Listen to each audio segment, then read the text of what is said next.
मेरे गांव में जब एक जहर वाला सांप एक औरत को काटता है तो उसके बाद क्या हुआ वो मैं आज आपको इस कहानी में बता रहा हूँ।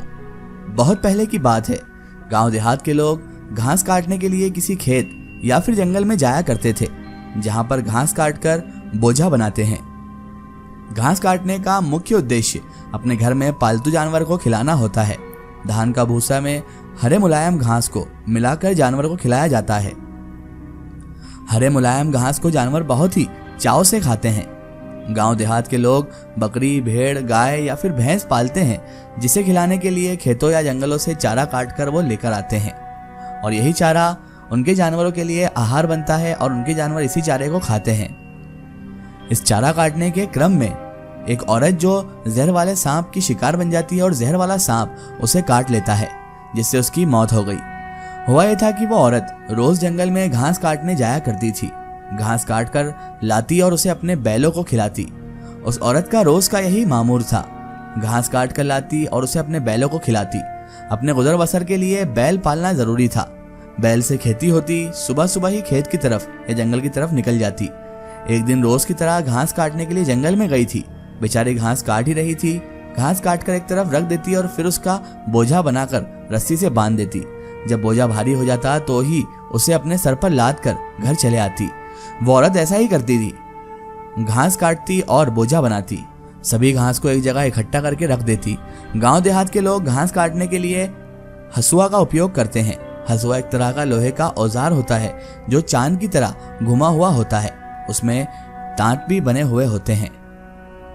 वो औरत हसुआ से घास काट रही थी। जब बहुत सारे घास काट ली तो सोची कि अब इसका बोझा बनाया जाए।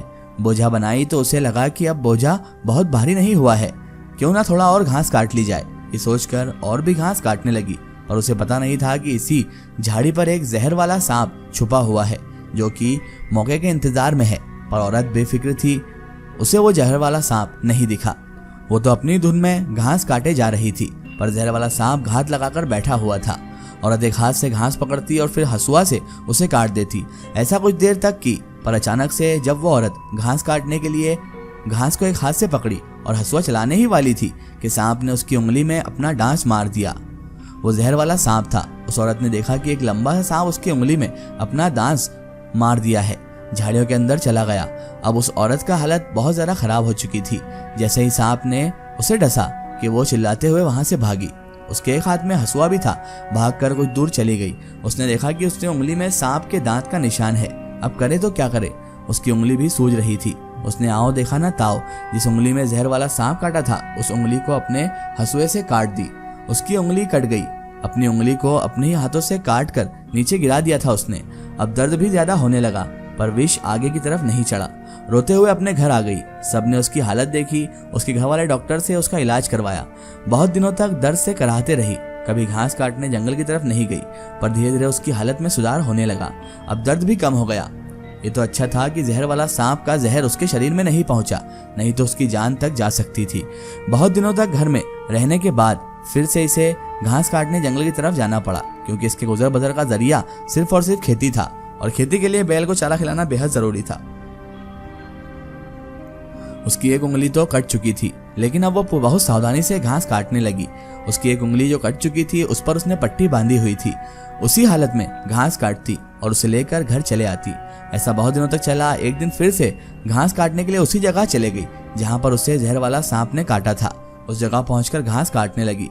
घास काटते काटते उसकी नजर उसकी उंगली पर पड़ी, जिस उंगली का वो काट कर फेंक चुकी थी, जो उंगली में जहर वाला सांप काटा था। अपनी उंगली को देखकर बहुत ही चिंतित हो गई। सोचने लगी कि ये वही उंगली है जिसको जहर वाले सांप ने काटा था। जब ये उंगली मेरे पास थी और जब ये उंगली अच्छी खासी थी तो मैं इससे कितना काम कर लिया करती थी। उंगली जो है वो नीली पड़ चुकी थी और सूख चुकी थी। अब तो उस उंगली की हड्डी तक नजर आ रही थी। अपनी उंगली को देखकर बहुत सोच में पड़ गई। उसने उस उंगली को उठाया और उसे बहुत ही ध्यान से देखने लगी। बार बार उसी उंगली के बारे में सोचने लगी। फिर सोची कि जब ये मेरे हाथों में लगी हुई थी तो मेरी पूरी उंगली काम करती थी, पर इसके नहीं होने से इसकी कमी का एहसास होता है। उसने उस उंगली को अपने कटे हुए जगह पर लगाया और सोची कि यह यहीं पर थी। जब ये यहाँ पर थी तो सभी उंगली काम कर रही थी। उसने भावना में बहकर बहुत बड़ी गलती कर दी। जिस उंगली को जहर वाले सांप ने काटा था उसे ठीक उसी जगह लगाकर सोच में पड़ गई।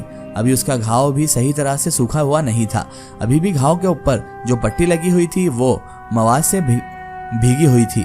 उसके ऊपर उंगली को रखते ही उंगली में जो जहर था वो पट्टी के ऊपर आ गया, पर वो औरत इस बात से अनजान थी कि इसका जहर फिर से उसके ऊपर हावी हो सकता है।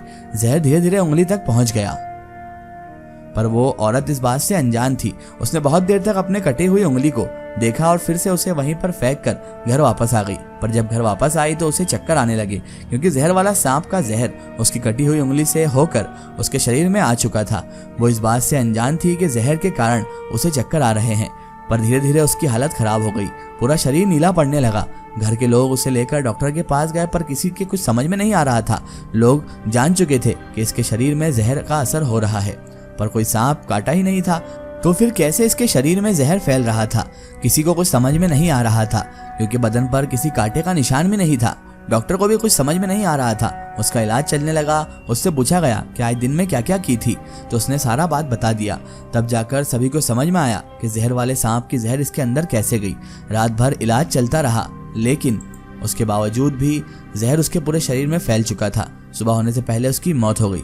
उसकी सिर्फ इतनी सी गलती थी कि जिस उंगली को जहर वाले सांप ने काटा था उसने उस उंगली को अपने कटे हुई जगह पर सिर्फ छुआ लिया था, जिसके कारण जहर वाला सांप का जहर उसके पूरे शरीर में फैल गया था। लेकिन क्या दोस्तों ये मुमकिन है कि जहर वाले सांप का जहर उस उंगली के जरिए उसके बदन में चले जाए? ऐसा मुमकिन नहीं है, लेकिन लोगों ने इस पर यकीन कर लिया। लेकिन उस औरत के घर वाले को, यानी कि उसके हस्बैंड को, इस बात पर यकीन नहीं था। वो इसकी तफ्तीश में निकल गया कि आखिर मेरी पत्नी को वापस जहर कैसे चढ़ गया और वापस कैसे उसके पीछे जहर पड़ गया और कैसे उसकी मौत हो गई। उसने जंगल जाकर तफ्तीश की तो उसे वही सांप वापस दिखा जिसने उसकी बीवी को डसा था। उसने उस सांप को देखा तो देखता ही रह गया, क्योंकि वो कोई सांप नहीं बल्कि एक जिन्नात था। और जब वो सांप को देख ही रहा था तो देखते ही देखते उसने एक इंसानी जिस्म इख्तियार कर लिया। पता नहीं उसकी बीवी से क्या गलती हुई थी जिस जिन्नात ने उससे ये बदला लिया था। पता नहीं उससे ऐसा क्या हुआ था, लेकिन उसका आदमी अब बहुत ज्यादा परेशान हो चुका था और वो सोच रहा था कि इस जिन्नात की मेरी बीवी से क्या दुश्मनी थी जो उसने इसको मार डाला। समझ में नहीं आ रहा था। और अब जाकर उसके दिमाग में क्लियर हुआ कि मेरी बीवी को सांप के काटने के बाद उसकी उंगली अलग होने के बाद भी कैसे जहर चढ़ गया और कैसे उसकी मौत हो गई, क्योंकि ये जिन्नात का ही किया धरा था। वो उस जिन्नात का पीछा करने लगा। पीछा करते करते वो एक गार में पहुंचा और जैसे ही वहां पर पहुंचा तो सांप ने वापस से इंसान का रूप इख्तियार किया। और जैसे ही वो गार के पास पहुंचा तो वो उस जिन्नात के सामने चले जाता है। जिन्नात के सामने जाकर उसका पति उससे पूछता है कि तुमने आखिर ऐसा क्यों किया? तो वो जिन्नात कहता है कि तुम कौन हो, पहले ये बताओ। जिन्नात की बात सुनकर उसका पति कहता है कि तुमने जिस औरत को डसा था मैं उसका पति हूँ। तुमने मेरी औरत के साथ ऐसा क्यों किया? आखिर क्या दुश्मनी थी तुम्हारी उससे?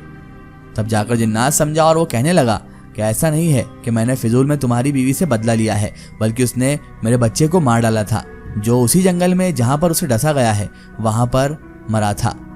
तो उस औरत का पति कहने लगा कि मेरी बीवी ने कैसे मारा?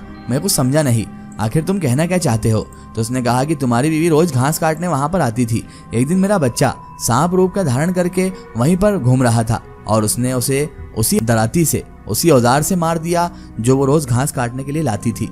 जैसे ही मेरा बच्चा जख्मी हुआ तो वो मेरे पास इस गार में आ गया और इस गार में आकर उसने मुझे सारी बातें बताई। मैं बहुत दिन से तुम्हारी बीवी की फिराक में था और जब मुझे मौका मिला तो मैंने उससे बदला ले लिया। उसके पति ये बात सुनकर बहुत गुस्से में आया, लेकिन वो कर भी क्या सकता था। वो जिन्नात फिर से सांप का रूप धारण करता है और वहां से गायब हो जाता है। और उसके पति को पछतावा रहता है कि काश मैं अपनी बीवी की जगह खुद घास काटने चला जाता तो आज शायद मेरी बीवी जिंदा होती।